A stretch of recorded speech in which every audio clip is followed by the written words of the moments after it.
Nova pridobitev v letalski šoli je simulator letenja proizvajalca Pipistrel model X-Alpha. To je v bistvu učni pripomoček, ki ga lahko uporabljamo v različnih fazah šolanja.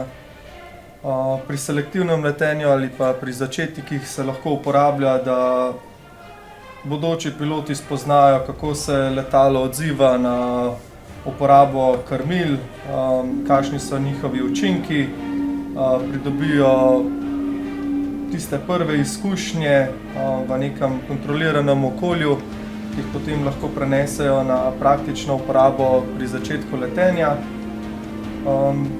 V kakšnih kasnejših fazah šolanja pa lahko simulator uporabljamo, da simuliramo težje vremenske razmere ali pa uporabo samo inštrumentalnega letenja, tako da je v bistvu kot učni pripomoček ena nadgradnja tistega, kar smo do sedaj uporabljali, ker smo se večinoma pripravljali